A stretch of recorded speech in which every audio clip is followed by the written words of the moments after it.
जी हाँ, नमस्कार। News letter के साथ हाजिर हूँ मैं राकेश रंजन। बात कर लेते हैं चुनाव की। झारखंड में और महाराष्ट्र में चुनाव होने हैं विधानसभा के, साथ में देश के विभिन्न राज्यों में खाली पड़ी सीटों पर उपचुनाव भी हो रहे हैं, उसमें बिहार की सीटें भी है। तो स्वाभाविक रूप से सियासत सरगर्म है, महाराष्ट्र का भी सरगर्म है, बिहार का भी सरगर्म है और झारखंड का भी सरगर्म है। उम्मीदवारी पर माथापच्ची चल रही है। उम्मीदवारी की घोषणा भी विभिन्न दल अपने स्तर से कर रहे हैं। आज भी बहुप्रतीक्षित सूची आई है, तो कई चीज़ों से एक बार की पर्दा हटा है। तो मैं वहाँ पहुँचूँ उससे पहले आगे बढ़ते हुए मैं खास बातों पर आपका ध्यान दिलाना चाहता हूँ। दुनिया के सबसे बड़ी पार्टी के बड़े वाले नेता कहते हैं कि ऐसा उसी पार्टी में संभव है जिसके वे सदस्य हैं। अगर वह पार्टी नहीं होती तो वे आज उस ओहदे पर नहीं होते जहाँ से देश को विश्व गुरु बनाने की ओर लेकर तेजी से बढ़ रहे हैं। हमारा देश दुनिया में 5वीं बड़ी अर्थव्यवस्था बन चुकी है, तीसरी बड़ी अर्थव्यवस्था बनने की ओर अग्रसर है। उसी पार्टी के एक राज्य स्तर के बड़े वाले नेताजी राज्य में भी बड़े पदों पर रहे, अभी राज्य से बाहर भी हैं तो दूसरे बड़े पदों पर हैं। वह भी जब मिलते रहे हैं मुझसे व्यक्तिगत रूप से भी, या फिर जो राजनीति में जो उनसे लोग मिलते जुलते रहते हैं, जब उनका चुनावी भाषण होता रहा है तब भी वे कहते रहे हैं कि वे जिस पार्टी के सदस्य हैं, अगर वह पार्टी नहीं होती तो वे आज जहाँ हैं वहाँ नहीं होते। साधारण मजदूर से मैं कहाँ तक पहुँच गया, यह इसी पार्टी में संभव है। तो आज की तारीख में वे सक्रिय राजनीति से दूर हैं, बहुत बड़े संवैधानिक ओहदे पर हैं। चर्चा बहुत सारी चल रही थी, लेकिन अब जो चर्चाओं को विराम मिलने के बाद जो तस्वीर है उसमें उनकी बहू का भी नाम है। उनकी बहू को भी उम्मीदवारी मिल गई है। अब महान पार्टी के महान कार्यकर्ताओं की जिम्मेदारी है कि वे उनकी बहू को जिताकर माननीय बनाएं, उन्हें घर की रसोई से विधानसभा के भीतर तक पहुंचाएं। क्योंकि नेताजी अपनी सफलता का श्रेय, अपनी उपलब्धि का श्रेय पार्टी को देते रहे हैं, पार्टी के कार्यकर्ताओं को देते रहे हैं। वह कहते रहे हैं कि पार्टी नहीं होती, उस महान पार्टी के महान कार्यकर्ता नहीं होते तो वे साधारण मजदूर ही रहते। पार्टी ने, कार्यकर्ताओं ने उन्हें उठाकर कहाँ से कहाँ पहुँचा दिया। अब चूँकि उनकी बहू को जिताने की, चुनावी मैदान में सफल बनाने की जिम्मेदारी भी चूँकि पार्टी ने उम्मीदवार बना दिया है तो पार्टी के महान कार्यकर्ताओं की जिम्मेदारी है। और बहू रानी सफल हो जाती हैं, विधानसभा पहुंच जाती हैं, ईश्वर करे वह मंत्री भी बन जाती हैं, कल को अपने ससुर जी की तरह मुख्यमंत्री भी बन जाती हैं। तो फिर जब वह लोगों से मुखातिब होंगी तो क्या कहेंगी?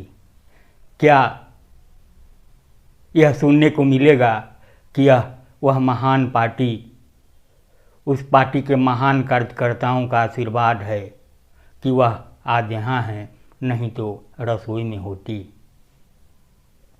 खैर, सुनिए, गुनिए, यह दुनिया की सबसे बड़ी पार्टी में ही नहीं हो रही है, तमाम दलों का यही हाल है। अभी बिहार में देखेंगे जो जातीय हित की दुहाई देकर राजनीति की दुकान चलाने वाले लोग हैं, खास तौर से आप देख लीजिए कि जीतन राम मांझी की पार्टी जो बिहार में है, जीतन राम मांझी अभी नरेंद्र मोदी कैबिनेट में मंत्री होते हैं।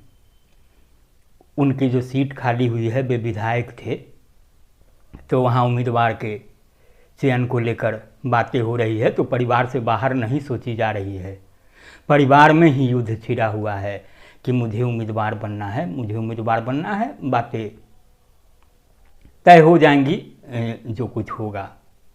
लालू प्रसाद का राजद है, तो लालू जी आरोप झेलते ही रहे हैं कि खुद बने, पत्नी को बनाया, बेटे को आगे बढ़ा रहे हैं, संतान को प्राथमिकता देते हैं। तो अभी जो मैं बात करूंगा, सबसे पहले झारखंड के भाजपा की सूची की। उसमें आप देखेंगे कि इस सूची में पूर्व मुख्यमंत्री रघुवर दास की बहू का नाम ही नहीं है। पूर्व मुख्यमंत्री अर्जुन मुंडा की पत्नी भी हैं, पूर्व मुख्यमंत्री मधु कोरा की पत्नी भी हैं, पूर्व मुख्यमंत्री चंपई सोरेन खुद हैं, तो उनके बेटे भी हैं। ऐसे कई नाम हैं। पूर्व मुख्यमंत्री बाबूलाल मरांडी खुद हैं। यह सूची आज ही जारी हुई है, कुछ देर कबल। तो कहा गया है कि भारतीय जनता पार्टी चुनाव समिति की बैठक जगत प्रकाश नड्डा जी की अध्यक्षता में हुई। 15 तारीख को बैठक हुई बताई गई है।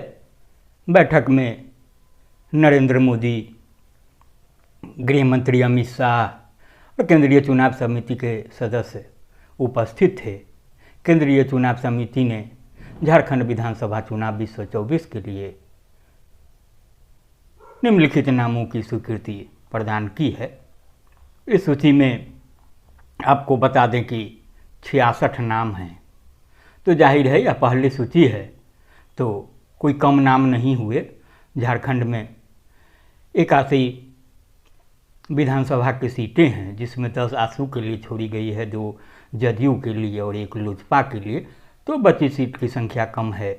तो अब जो है बचा हुआ आपको 2 सीटों पर ही उम्मीदवार घोषित होने हैं। तो इस सूची में पहला नाम है बाबूलाल मरांडी का। बाबूलाल मरांडी पूर्व की तरह धनबाद सीट से लड़ेंगे। अनंत ओझा भी राजमहल में टिके हैं, वहीं से चुनाव लड़ेंगे। बोरियो जो अनुसूचित जनजाति के लिए सुरक्षित है, तो वहाँ झामुमो से आए लोबिन हेम्ब्रम को टिकट मिल गया है। वे आए भी थे, हेमंत सोरेन से नाराज चल रहे थे, तो जेएमएम से बगावत कर लोकसभा का चुनाव लड़ा था, तो पार्टी ने उन्हें बाहर का रास्ता दिखाया था, तो वे यहाँ आ गए थे चंपई सोरेन के साथ। तो जाहिर है उनसे वादा किया गया था, तो भाजपा ने अपना वादा पूरा किया है। अनुसूचित जनजाति के लिए अनुसूचित लिट्टीपाड़ा में बाबूधन मुर्मू को टिकट मिला है, तो महेशपुर में नवनीत हेम्ब्रम है, शिकारीपाड़ा में परितोष सोरेन है, नाला से माधव चंद्र महतो को ही टिकट मिल गया है। जामताड़ा से सीता सोरेन है। सीता सोरेन जेएमएम में थी, जामा से विधायक हुई थी। वो पूर्व मुख्यमंत्री जो होते हैं आपको जिसोम गुरु शिबू सोरेन, उनकी बहू हैं, और वर्तमान मुख्यमंत्री जो हेमंत सोरेन हैं उनकी भाभी हैं, स्वर्गीय दुर्गा सोरेन की पत्नी है। चर्चा थी कि उनकी बेटी चुनाव लड़ेंगी, लेकिन जो सूची है उसमें उनका नाम नहीं, हालांकि क्षेत्र बदल दिया गया है। दुमका से सुनील सोरेन हैं, जामा से सुरेश मुर्मू हैं, जरमुंडी से देवेंद्र कुमार, मधुपुर से गंगा नारायण सिंह, सारर से रणधीर कुमार सिंह, देवघर से नारायण दास, पोरैयाहाट से देवेंद्र नाथ सिंह, गोड्डा से अमित कुमार मंडल।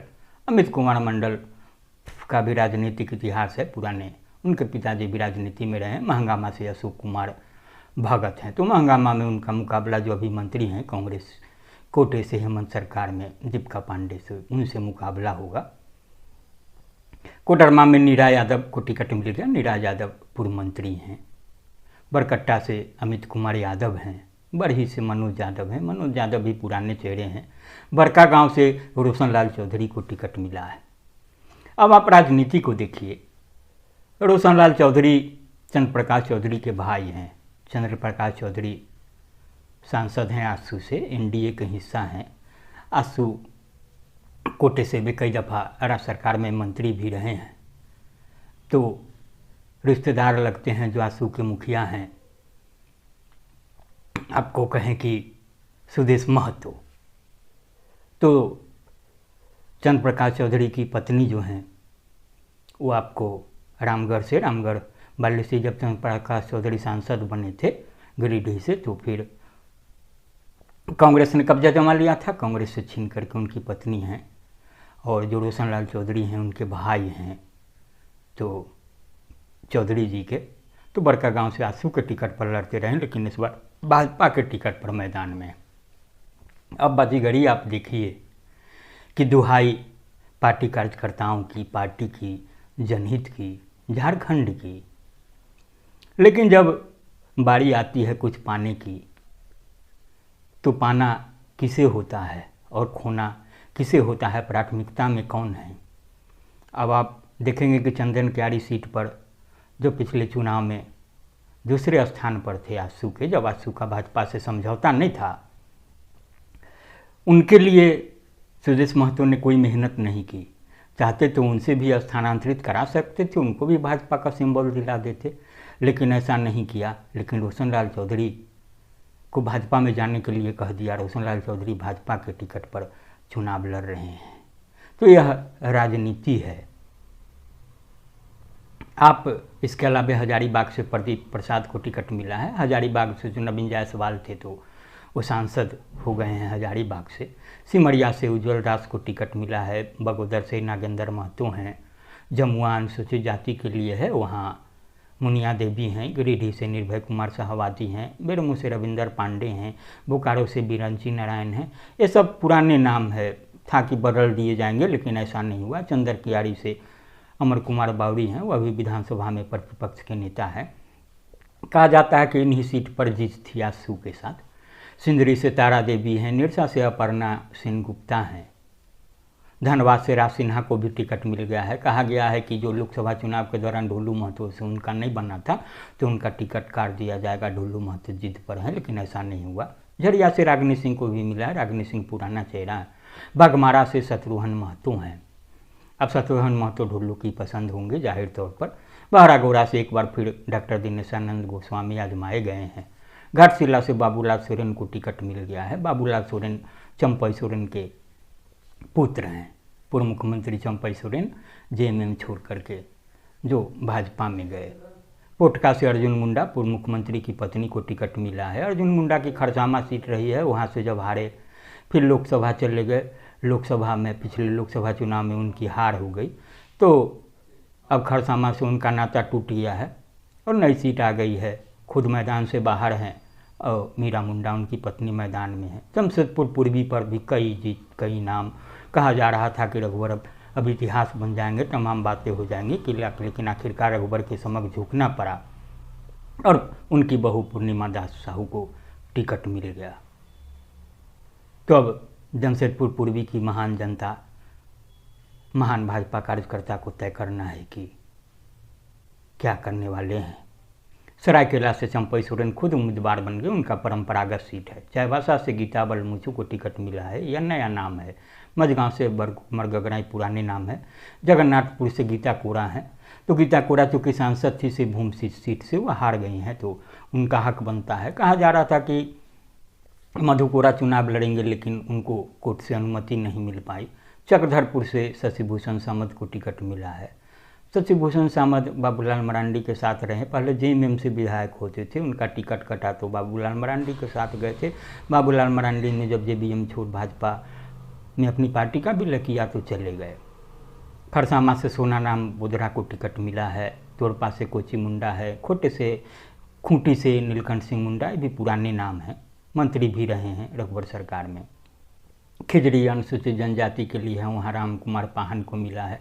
रांची में जो अटकलों का बाजार गर्म था कि सीपी सिंह जो लंबे समय से विधायक हैं, मंत्री भी रहे, उनका टिकट कट जाएगा, ऐसा नहीं हुआ है। हटिया में वही नवीन जायसवाल पुराने चेहरे हैं। कांके से जीतू चरण राम को मिला है, मंदार से सन्नी टोप्पो हैं, सिसई से अरुण उरांव को टिकट मिलेगा। अरुण उरांव बंदी उरांव के पुत्र होते हैं। उनकी पत्नी गीता श्री उरांव कांग्रेस के टिकट पर मंत्री रह चुके, पूर्व IPS हैं। आपको याद होगा कि जब ये कोल्हान प्रमंडल में थे, पूर्वी सिंहभूम में तो सिंगदरा नक्सलियों के खिलाफ हुआ था, तो उस समय इनका नाम काफ़ी सुर्खियों में आया था। गुमला से पूर्व मंत्री सुदर्शन भगत है। सुदर्शन भगत सांसद भी रह चुके हैं। बिशनपुर से समीर उरांव को टिकट मिला है। सिमडेगा से श्रद्धानंद बेसरा हैं। कोल्लेबीरा से सुजान जोजू हैं। मनिका से हरिकृष्ण सिंह हैं। लातेहार से प्रकाश राम हैं। पाकी से शशिभूषण कुशवाहा शशिभूषण मेहता को टिकट मिला है, ठीक ही है। आलोक चौरसिया तो डाल्टनगंज सीट पर थे, उन्हें टिकट मिला। विश्रामपुर से रामचंद्र चंद्रवंशी को मिल गया। रामचंद्र चंद्रवंशी पूर्व मंत्री, उनको कहा जा रहा था कि बदला जाएगा, वे अपने पुत्र के लिए भी चाह रहे थे, लेकिन ऐसा नहीं हुआ। एक छतरपुर सीट है, वहाँ पुष्पा देवी भुइयाँ को मिला है। यहाँ कहा जा रहा था कि जदयू का भी दावा है, वो जो है महिला को टिकट दिलवाना चाहते, लेकिन ऐसा नहीं हुआ। हुसैनाबाद से कमलेश सिंह है, वहीं कमलेश सिंह NCP से गए हैं, वहाँ भी कहा जा रहा था कि वे अपने पुत्र को दिलाएंगे, लेकिन ऐसा नहीं हुआ। गढ़वा से सत्यनारायण तिवारी हैं, तो भवनाथपुर से भानु प्रताप शाही हैं। ये सब नाम तकरीबन तय थे, तो इन्हें सबों को टिकट मिल गया है। तो अब स्थिति बहुत साफ हो गई है, चुनावी स्थिति अब रन सज गया है। अब बारी इंडिया गठबंधन की है। देखिए इंडिया गठबंधन किन चेहरों को उतारता है। इंडिया गठबंधन में अभी आमदनी की प्रक्रिया चल रही है। जो इधर NDA खेमे में टिकट से वंचित हैं, जैसे उमाकांत रजक हों या अन्य, तो उधर चले गए हैं। तो अब देखिए कि किस तरीके से बातें होती है। 1-2 सीट जो बचा है, उसमें लग रहा है कि उसको छोड़ा गया है। जिस सीट पर जीत थी, वो हमको लगता है कि टुंडी की सीट है। टुंडी की सीट पर बातें हो रही थी कि वहाँ से कोशिश कर रहे हैं कि वो लड़ेंगे सुदेश महतो, तो हो सकता है कि उनके लिए इस सीट को रखा गया है और उस पर बात चल रही होगी। तो क्या होगा नहीं होगा, यह भी बहुत जल्द स्पष्ट हो जाएगा। तो फिलवक्त इतना ही। नमस्कार। आप इसे संजीदगी से सुने और गुने और प्रतिक्रिया से ज़रूर अवगत कराएं।